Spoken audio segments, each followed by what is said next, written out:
Tuhan, kami sungguh bersyukur pada pagi hari ini oleh karena kasih setia Tuhan yang terus-menerus kami alami sepanjang kehidupan kami.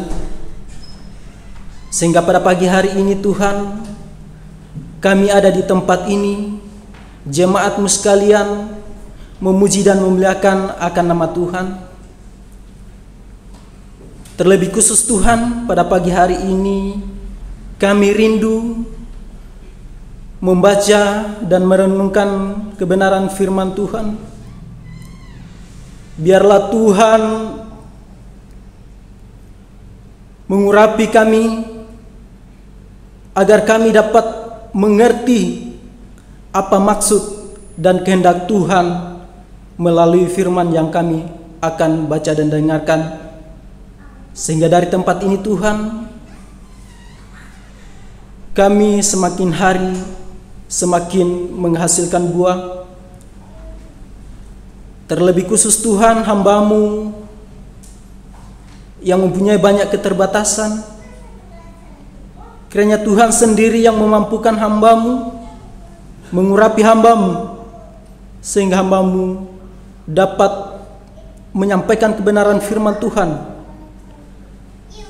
sesuai dengan kehendak Tuhan. Kuasailah ruangan ini dengan Roh Kudus-Mu, sehingga kami fokus untuk mendengarkan kebenaran firman Tuhan. Berfirmanlah Tuhan, karena kami telah siap untuk mendengarkan firman-Mu. Di dalam nama Yesus kami berdoa. Amin. Halo, salam.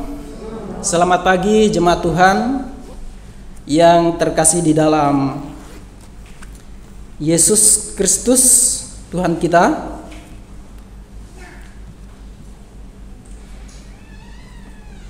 Pada pagi hari ini kita akan bersama-sama membaca dan merenungkan kebenaran firman Tuhan. Mari kita buka Alkitab kita dan ada juga di slide. Kita memperhatikan Lukas pasal 24. Lukas pasal 24 ayat 36 sampai 49. Lukas 24 ayat 36 sampai 49. Saya akan bacakan untuk kita sekalian. Dan sementara mereka bercakap-cakap tentang hal-hal itu, Yesus tiba-tiba berdiri di tengah-tengah mereka dan berkata kepada mereka, "Damai sejahtera bagi kamu." Mereka terkejut dan takut dan menyangka bahwa mereka melihat hantu. Akan tetapi Ia berkata kepada mereka, "Mengapa kamu terkejut? Dan apa sebabnya timbul keraguan-raguan di dalam hati kamu? Lihatlah tanganku dan kakiku. Aku sendirilah ini. Rabalah aku dan lihatlah. Karena hantu tidak ada daging dan tulangnya, seperti yang kamu lihat ada padaku." Sambil berkata demikian, Ia memperlihatkan tangan dan kakinya kepada mereka. Dan ketika mereka belum percaya karena girangnya dan masih heran, berkatalah Ia kepada mereka, "Adakah padamu makanan di sini?" Lalu mereka memberikan kepadanya sepotong ikan goreng. Ia mengambilnya dan memakannya di depan mata mereka. Ia berkata kepada mereka, "Inilah perkataanku yang telah kukatakan kepadamu ketika aku masih bersama-sama dengan kamu, yakni bahwa harus digenapi semua yang ada tertulis tentang aku dalam kitab Taurat Musa dan kitab nabi-nabi dan kitab Mazmur." Lalu ia membuka pikiran mereka sehingga mereka mengerti kitab suci. Katanya kepada mereka, "Ada tertulis demikian, Mesias harus menderita dan bangkit dari antara orang mati pada hari yang ketiga. Dan lagi, dalam namanya berita tentang pertobatan dan pengampunan dosa harus disampaikan kepada segala bangsa mulai dari Yerusalem. Kamu adalah saksi dari semuanya ini, dan aku akan mengirim kepadamu apa yang dijanjikan Bapakku. Tetapi kamu harus tinggal di dalam kota ini sampai kamu diperlengkapi dengan kekuasaan dari tempat tinggi. Ya, berbahagialah kita yang merenungkan firman Tuhan dan melakukannya dalam kehidupan kita setiap hari. Nah, Bapak Ibu, saudara-saudara yang terkasih dalam Yesus Kristus, bacaan kita hari ini merupakan penampakan Yesus yang kelima kali setelah Yesus bangkit. Yang pertama adalah penampakan kepada Maria Magdalena saat dia sedang sendirian di taman. Kedua, penampakan ini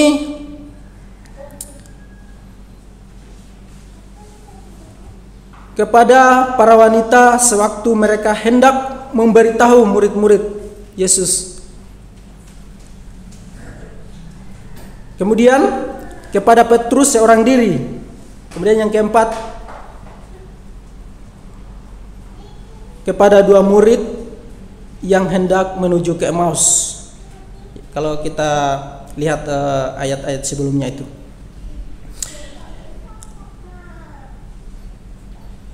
Kemudian bacaan kita saat ini, penampakan yang kelima, Yesus menampakkan kepada ke-11 murid-muridnya atau ke semua muridnya. Mengapa Yesus berkali-kali menampakkan diri? Karena kebangkitan Yesus masih menjadi misteri bagi para murid atau orang pada zaman itu. Mungkinkah Yesus masih hidup kembali, atau mungkinkah Yesus telah bangkit dari antara orang mati? Ini masih menjadi pertanyaan mereka pada saat itu. Mungkin banyak pendapat mengenai kosongnya kubur Yesus, seperti halnya Maria Magdalena ketika pertama ke kubur Yesus, yang mengira bahwa mayat Yesus telah diambil orang. Walaupun Yesus berkali-kali menampakkan dirinya, tetapi keyakinan mereka belum sungguh-sungguh percaya akan kebangkitannya. Isu tentang kebangkitan Yesus ini masih menjadi pertanyaan besar pada waktu itu. Atau mungkinkah juga di antara kita masih bertanya-tanya,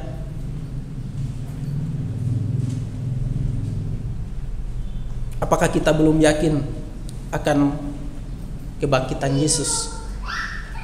Bapak Ibu yang sama-sama dikasihi Tuhan, apa yang kita tahu tentang murid-murid Yesus? Seperti apakah murid-murid Yesus? Apakah para murid sewaktu Yesus belum disalib, atau ketika mereka bersama-sama Yesus tidak pernah mengingatkan mereka akan kematiannya, lalu ia akan bangkit? Dan apakah mereka tidak pernah mendengarkan tentang nubuatan para nabi dalam perjanjian lama tentang kedatangan Yesus ke dunia ini, menderita, mati untuk menebus dosa kita?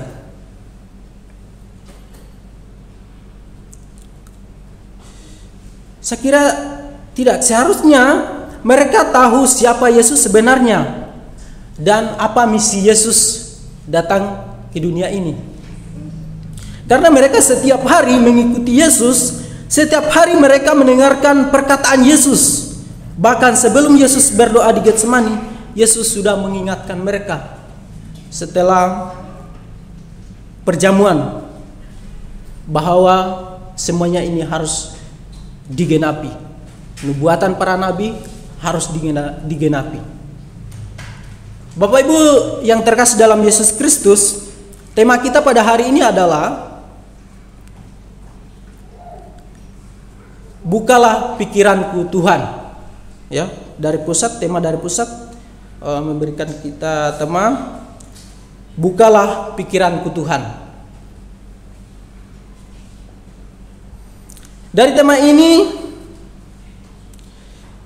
bukalah pikiranku Tuhan, sangat menarik bagi kita karena lebih mengarah ke pribadi kita masing-masing.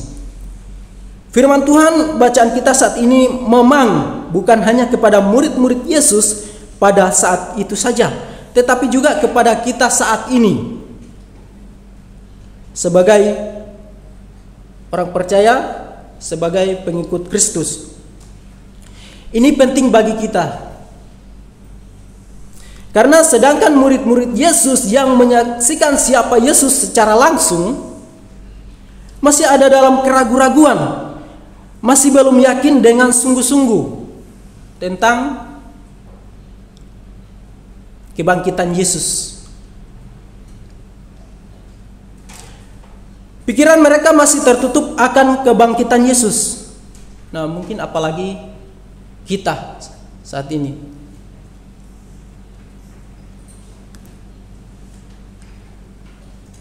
Murid-murid Yesus saja yang setiap hari bersama-sama dengan Yesus, mendengarkan pengajaran Yesus, pernah mendengarkan secara langsung peringatan dari Yesus bahwa Dia akan mati dan bangkit. Saya tidak dapat melihat sampai di mana kita mengetahui dan sejauh mana kesungguhan kita percaya siapa itu Yesus. Kita tidak bisa berdasarkan pikiran kita sendiri tanpa kita meminta agar Tuhan sendiri yang membuka pikiran kita. Kita memang tidak menyaksikan secara langsung tentang kebangkitan Yesus, tetapi Yesus pernah berkata kepada Thomas, "Berbahagialah mereka yang tidak melihat namun percaya." Seperti kita saat ini. Berbahagialah kita yang tidak pernah melihat namun kita percaya. Yang dimaksudkan ialah kita yang tidak melihat ada kebahagiaan yang harus kita terima ketika kita percaya. Bapak Ibu saudara-saudara yang terkasih dalam Yesus Kristus, mari kita kembali ke perikop bacaan kita saat ini. Dalam bacaan kita ini, kehadiran Yesus di tengah-tengah murid-muridnya adalah untuk membuat mereka yakin dan sungguh-sungguh akan kebangkitannya. Kalau kita perhatikan secara garis besar dari ayat 36 sampai 44, ini merupakan proses pemulihan akan pikiran mereka yang masih tertutup tentang kebangkitan Yesus. Siapa yang memulihkan mereka? Ya, Yesus sendiri. Kehadiran Yesus di tengah-tengah para murid adalah waktu yang tepat untuk meyakinkan mereka. Karena di situ kalau kita perhatikan bacaan kita pada saat ini, Lembaga Alkitab Indonesia memberi judul Yesus menampakkan diri kepada semua murid. Berarti penampakan Yesus ini disampaikan oleh Yesus atau disaksikan oleh semua murid. Kemudian pada saat itu mereka atau para murid sedang bercakap-cakap. Saya akan bacakan Lukas ayat yang ke-36. Dan sementara mereka bercakap-cakap tentang hal-hal itu, kira-kira tentang hal-hal itu apa yang dimaksudkan di situ? Kalau kita baca dari pasal sebelumnya, jelas kita mengerti tentang apa yang sedang dibicarakan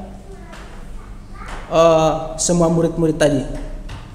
Yang sedang mereka percakapkan adalah tentang kebangkitan Yesus, karena peristiwa ini sepertinya menjadi misteri atau masih dipertanyakan bagi mereka.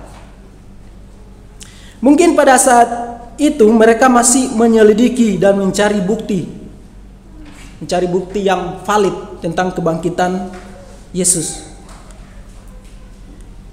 Nah, Bapak Ibu Saudara-saudara yang dikasihi Tuhan, disinilah Yesus datang menampakkan diri kepada mereka. Di dalam kesedihan mereka atas kematian Yesus, guru mereka,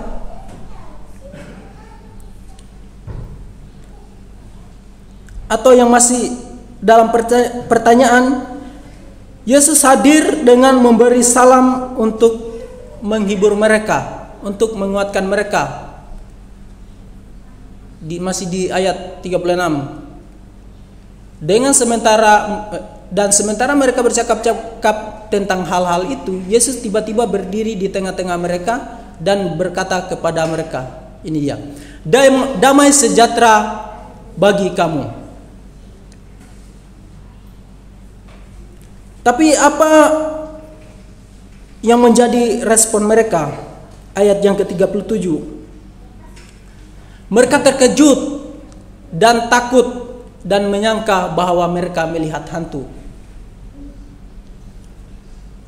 Mungkin kelihatannya bagi mereka pada waktu itu Yesus itu menyeramkan.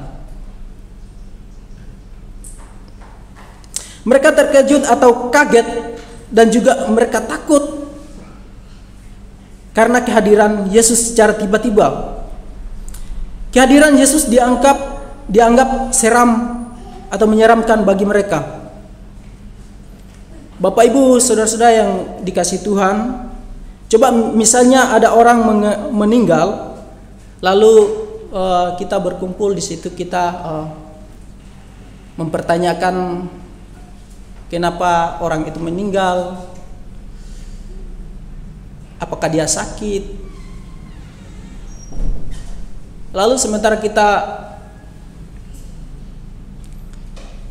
bercakap-cakap tentang kematian itu, lalu orang yang meninggal itu tiba-tiba datang di tengah-tengah kita.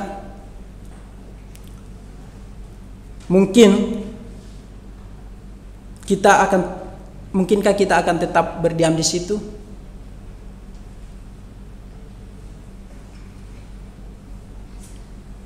Atau biasa-biasa saja? Saya yakin pasti kita lari atau mungkin ada yang pingsan. Nah, ini yang dialami para murid. Tapi konteksnya berbeda, saudara, dengan bacaan kita.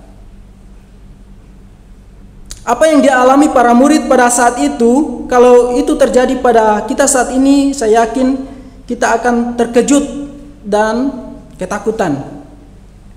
Sedangkan para murid yang sehari-hari bersama-sama Yesus tetap mengalami hal itu, apalagi kita saat ini. Kemudian di ayat 38, Yesus bertanya kepada mereka mengapa mereka terkejut, dan bahkan Yesus tahu keraguan-raguan di dalam hati mereka tentang kehadiran Yesus pada saat itu. Hal-hal apa lagi yang membuat Bapak Ibu Saudara-saudara sekalian atau saya, hal-hal apa yang membuat kita ragu-ragu percaya bahwa Yesus itu hidup dan bangkit dari kerajaan maut? Apa mungkin keinginan duniawi ini, kenikmatan duniawi ini yang menghalangi pikiran kita untuk mengerti dan percaya kepada kematian dan kebangkitan Yesus? Saya tidak mengetahui apa yang membuat pikiran kita tertutup selama ini. Dari ayat 39-44 Yesus mau meyakinkan mereka. Saya akan bacakan ayat yang ke-39. Lihatlah tanganku dan kakiku, aku sendirilah ini, rabalah aku dan lihatlah. Karena hantu tidak ada daging dan tulangnya seperti yang kamu lihat ada padaku. Yesus membuktikan dengan memperlihatkan tangan dan kakinya yang terpaku. Dan lebih daripada itu, Yesus mempersilahkan mereka menyentuh atau meraba tangan dan kaki bekas paku itu. Dengan itu juga Yesus membandingkan dirinya dengan apa yang mereka kira, yaitu hantu. Bahwa kalau hantu tidak dapat disentuh atau diraba, karena hantu tidak mempunyai tulang dan daging. Sebab hantu itu bersifat roh, atau roh yang bukan Roh Kudus. Dengan melihat bukti nyata itu, para murid tetap saja belum yakin 100%.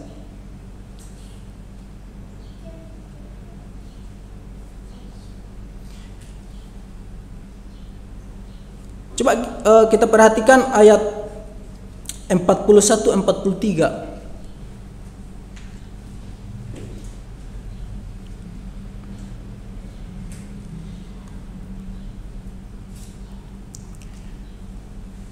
Dan ketika mereka belum percaya karena girangnya dan masih heran, berkatalah ia kepada mereka, "Ada kepadamu makanan di sini?"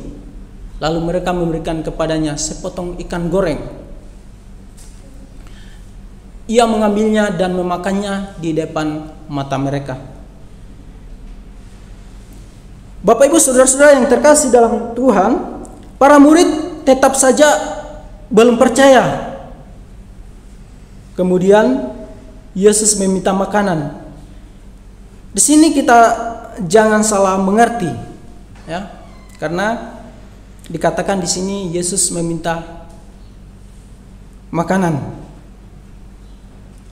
Yesus meminta makanan bukan karena Yesus lapar.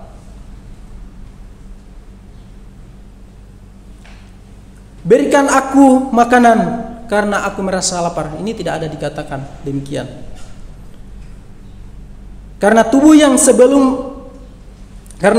sebelum bangkit berbeda dengan setelah ia bangkit. Tubuh Yesus setelah bangkit sudah menjadi tubuh kemuliaan. Bapak Ibu saudara-saudara yang dikasihi Tuhan, Yesus ingin lebih lagi meyakinkan mereka dengan meminta makanan. Sebab hantu yang mereka maksud tidak dapat makan makanan, ya. Di kampung saya sekitar tahun 2012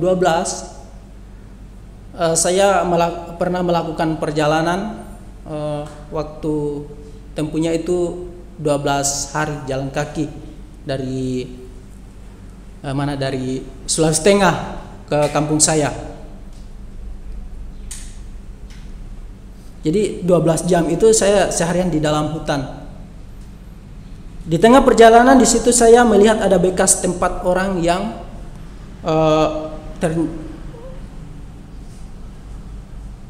bermalam. Sepertinya ada orang bermalam di situ. Yang ternyata tempat dibaringkannya orang meninggal waktu itu. Jadi saya melihat bekas orang tempat tinggal di situ. Saya kira ada orang bermalam di situ. Ternyata bekas tempat orang meninggal dibaringkan di situ.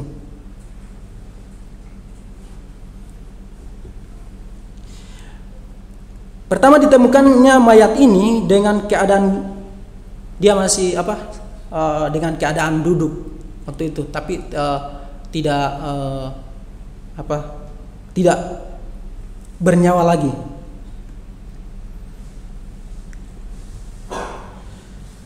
Lalu orang-orang yang lewat di situ membungkusnya dengan tenda, kemudian ditandu ke kampung dan dimakamkan di sana. Pada saat saya lewat di tempat kejadian tersebut, saya heran melihat banyak rokok batangan dan juga ada yang masih utuh dengan pembungkusnya. Setelah saya tiba di kampung, saya bertanya ke orang-orang di sana, apa maksud rokok itu yang ada di tempat kejadian itu. Di situ banyak.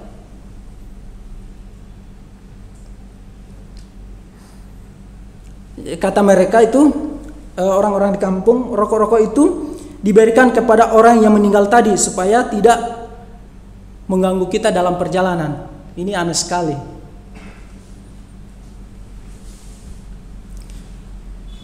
Orang-orang di sana masih percaya bahwa hantu itu bisa merokok. Bagaimana mungkin itu bisa terjadi? Sedangkan orang yang gawat saja tidak akan bisa merokok, apalagi orang meninggal, orang sudah mati. Bapak Ibu Saudara-saudara yang dikasih Tuhan, kepercayaan ini bisa saja menjadi penghalang kepercayaan terhadap penampakan Yesus, karena mereka pikir hantu itu juga bisa makan. Seperti tadi mereka percaya bahwa hantu itu bisa merokok. Tetapi kita sebagai orang percaya jangan seperti kepercayaan itu. Kita percaya bahwa Yesus telah bangkit bagi kita.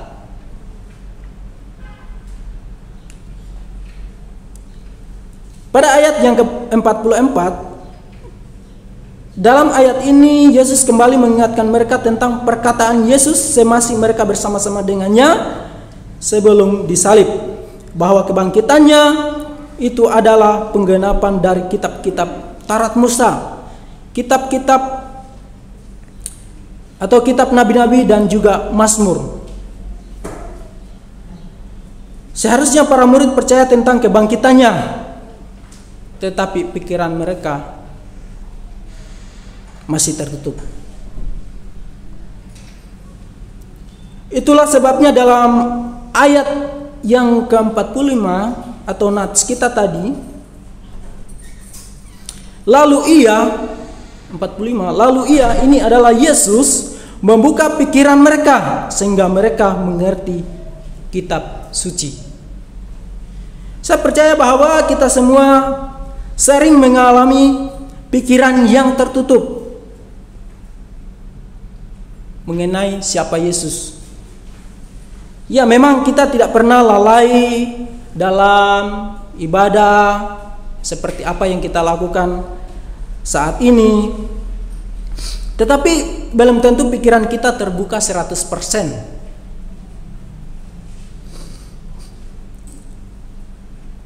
Tentang pengenalan akan Yesus Tuhan kita. Jika kita berkata bahwa pikiran kita sudah terbuka 100% untuk mengerti firman-Nya, apakah kita yakin seperti demikian? Murid-murid saja yang terus-menerus bersama-sama dengan Yesus semasa belum disalib, mereka setiap hari mendengar perkataan Yesus tentang kebangkitannya ke dunia ini. Kedatangannya ke dunia ini, lalu ia mati dan bangkit. Boleh dikata tiada hari tanpa bersama-sama Yesus secara langsung. Tetapi pikiran mereka masih tertutup. Bagaimana dengan kita saat ini? Saya tidak mengetahui persis apa yang telah menutup pikiran kita selama ini. Mungkinkah karena kita telah diperhamba dunia ini sehingga pikiran kita tertutup? Mungkinkah kenikmatan dunia ini telah menguasai pikiran dan hati kita? Hanya pribadi kita masing-masing yang mengetahui akan hal itu dan Tuhan sendiri. Bapak Ibu Saudara-saudara yang dikasih Tuhan, jika para murid dibukakan pikiran mereka, tentunya juga Tuhan akan membukakan pikiran kita. Jika selama ini pikiran kita masih tertutup dengan keinginan-keinginan daging, keinginan-keinginan dunia ini, marilah kita buang dan tanggalkan itu. Jangan biarkan celah bagi si jahat untuk menguasai pikiran kita sehingga pikiran kita terus tertutup. Hendaklah kita menyerahkan diri kita sepenuhnya kepada Tuhan. Hendaklah kita mengandalkan Tuhan dalam setiap aspek kehidupan kita. Bapak Ibu, saudara-saudara yang dikasihi Tuhan, Daud pernah berdoa, "Bukalah mataku, buatlah aku mengerti."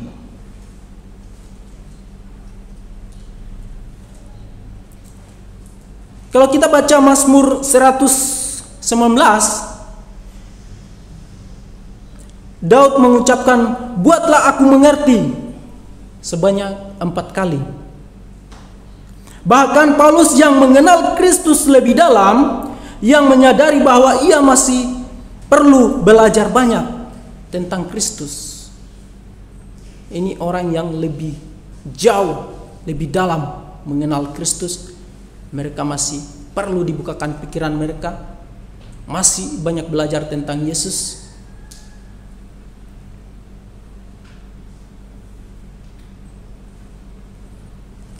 Bapak Ibu saudara-saudara yang dikasihi Tuhan, jika orang-orang yang jauh lebih dalam mengenal Tuhan masih meminta kepada Tuhan supaya mereka dibuat mengerti dan masih perlu belajar banyak firman Tuhan, lalu bagaimana dengan kita?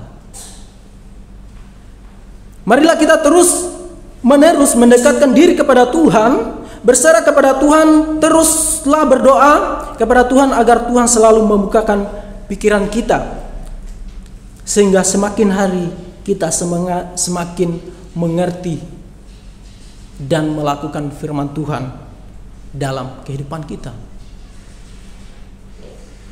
Bapak Ibu saudara-saudara yang dikasihi Tuhan, jika seseorang telah dibukakan pikirannya, maka dia akan menjadikan dirinya sebagai saksi.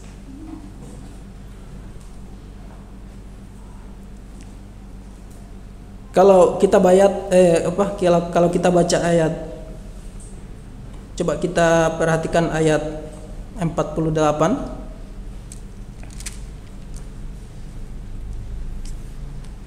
Saya akan bacakan. "Kamu adalah saksi dari semuanya ini." Saksi di sini bukan seperti saksi jika ada kasus pembunuhan, pencurian, penipuan, dan lain-lain. Tetapi yang dimaksudkan di sini adalah saksi tentang Kristus, karena di dalam kita berbicara tentang hidup kita saat ini dan kehidupan kita di masa yang akan datang, yaitu kehidupan kekal.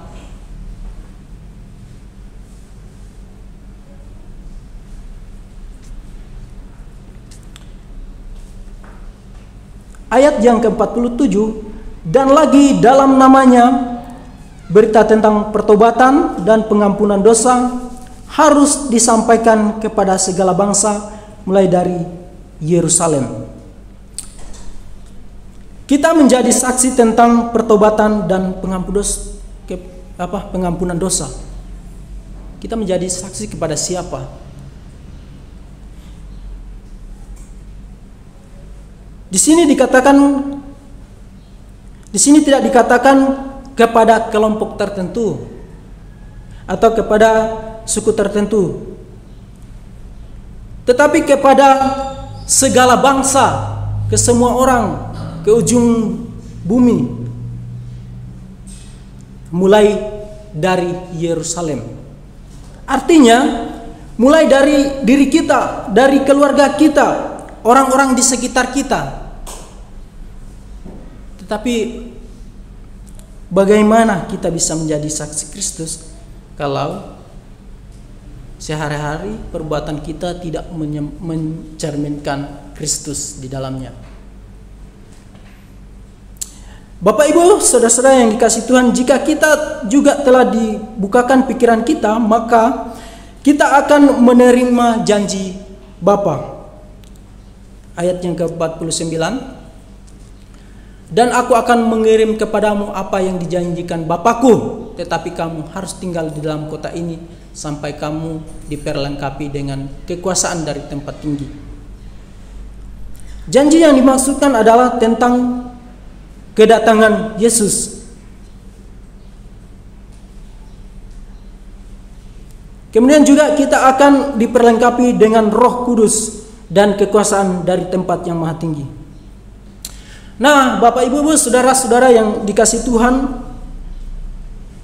kita sebagai orang percaya, kita sebagai murid Yesus,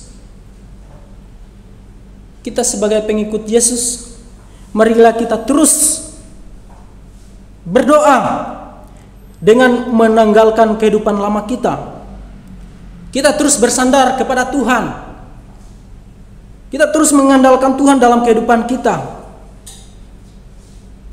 agar Tuhan membukakan pikiran kita, sehingga kita mengerti tentang firman Tuhan, tentang kehendak Tuhan, tentang maksud Tuhan dalam kehidupan kita. Kita akan menjadi saksi Kristus, dan kita akan menerima janji Tuhan yang luar biasa di dalam kehidupan kita. Amin. Mari kita berdoa. Terima kasih Tuhan atas pimpinan-Mu sepanjang waktu yang Tuhan berikan bagi kami untuk membaca, mendengarkan, merenungkan firman-Mu.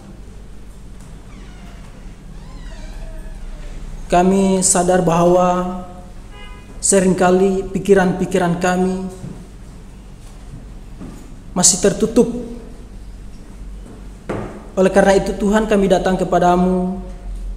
Biarlah Tuhan sendiri yang membukakan pikiran kami, sehingga dalam kehidupan kami, Tuhan, kami tidak sia-sia. Kami selalu mengerti firman-Mu.